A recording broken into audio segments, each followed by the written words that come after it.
Hi everybody, welcome to my channel. My name is Rainer and this is Rainier Books. Today is Tuesday the 26th of April of 2022, and it's actually exactly on the day, 1 year that I moved into this apartment, that I moved into this part of town.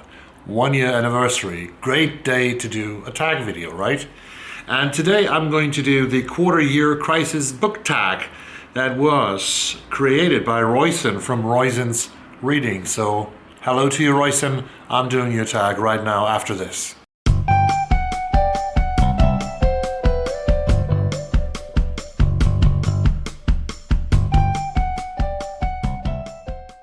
The questions. The quarter year book tag is actually, it's a little bit tricky with April and March, right? With March and April.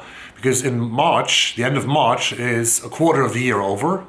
And the end of April, only 1 month later, is a third of the year over. That's mathematics, right?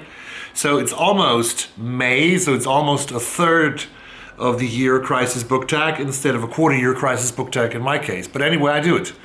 So here's the first question. The first question is, how many books have you read so far? So it was until April 26th of 2022, until today, I have read and finished 17 books, which is a good number for me. I am, as Goodreads tells me, 1 book behind my estimated or my desired number of 60 books in 2022. So I'm 1 book behind, but I'm still on a good way because the goal was very ambitious, was very dramatic in a way. The second question, have you already found a book you think might be a 2022 favorite? If not, what was your favorite book you read that wasn't quite 5-star? Well, I don't give stars that much like other people do. I like books. They make me react in a way, and some books I just find boring or bad, and they don't make me react of anything. I have 2 books here for you that maybe are the favorites that are my favorites actually, at least among the literary fiction that I read in 2022. The first one is, I finished just 2 days ago. I told you about it in my Monday sum up yesterday. Monica Ali's Love Marriage is a book that made me cry.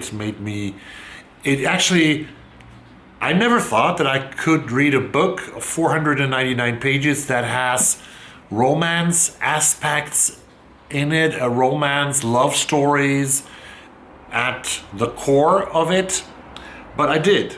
And because this is a family story, this is very human, this is intergenerational, it is intercultural, and it is very beautiful. I know it's got mixed reviews, but I'm on the other side. Well, I'm on the positive side of the recipients. So Monica Ali's book here, Love Marriage, will probably, I don't know what the rest of the year brings, but will probably among the best books that I read in 2022. 8 months to go, right? The second one that I would mention, and that is not less good, it's totally different, so it's so difficult to compare books, right?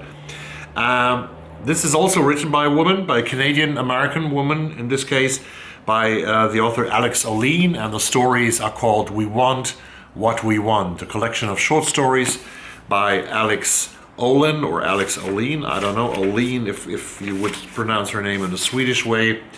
And this is a story collection, I think 11, 12 stories about women in the United States and in Canada, and relationships between women of different generations. And it is really, really a great novel, a great book. The first story, I just mentioned it here, The Point of No Return, is about 2 women who have contact with each other, first very intense, then not at all anymore, but then suddenly there's a call from one woman, and they find themselves again after decades and decades. And this is sort of a whole life story of the friendship of 2 women, and it's also a story about mental illness. And I really like the way how Alix Ohlin is putting this very seriously. She's taken her characters very seriously. The New York Times Book Review wrote about this. Alix Ohlin is a sensitive writer, alert to the look and feel of things and to the comedies and contradictions of her characters' obsessions. And that is a very good summary of Ohlin's work, or Ohlin's work. Please tell me how the name should be pronounced in the comments down below. or on VOXER. You're welcome to contact me with the right pronunciation of the name. Any one-star book, least favorite book of the year? No, not at all. Because a one-star, I wouldn't finish a book that is a one-star read, because life is too the time that we have for reading and the time that we have to live is just too precious to read very bad books. So a one-star read was not among the books that I finished.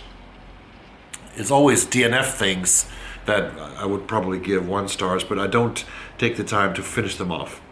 Most read genres so far, I looked it up. I had 17 books, as I told you, and 6 of them are literary fiction, and 6 of the books are nonfiction. That makes 12 together, and the rest is 5. So this is the majority of books. It's a tiebreaker. 6 games all, 6 nonfiction and 6 literary fiction is the genre.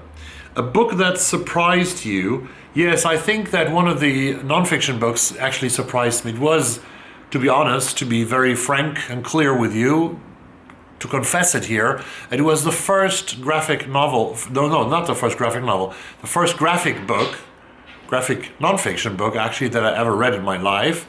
And this is Kristen Radtke's book, CQ, A Journey Through American Loneliness, where Kristen Radtke has explores the topic of loneliness in society, in media, not only from a sociology point of view, not only from a human point of view, also from a scientific approach, and this is very beautifully done. I heard much good things about the book, but it really surprised me that it was so good. So actually, I could name it among my 3 favorites of the year. Kristen Radtke, Alix Ohlin, and yes, Monica Ali. So thanks for that question.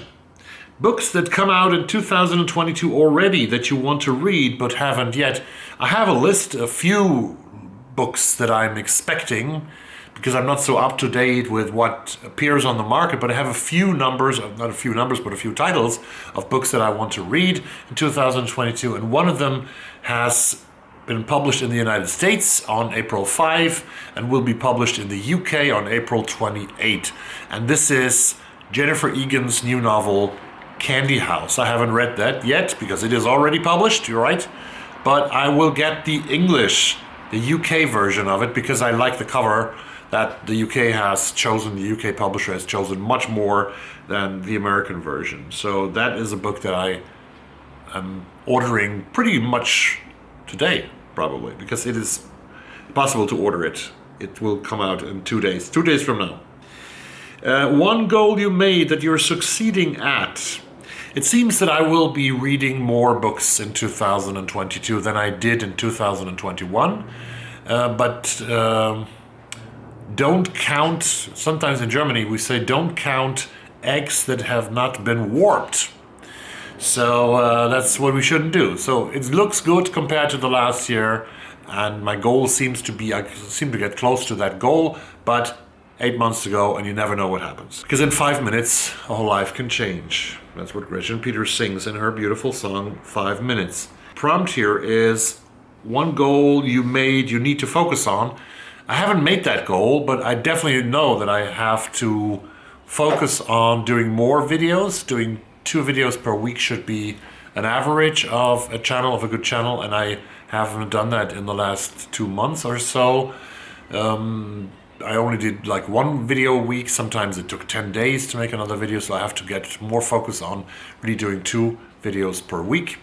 That's important, and I also need to interact more with you guys out there, with other booktubers, with people who are writing comments and so on.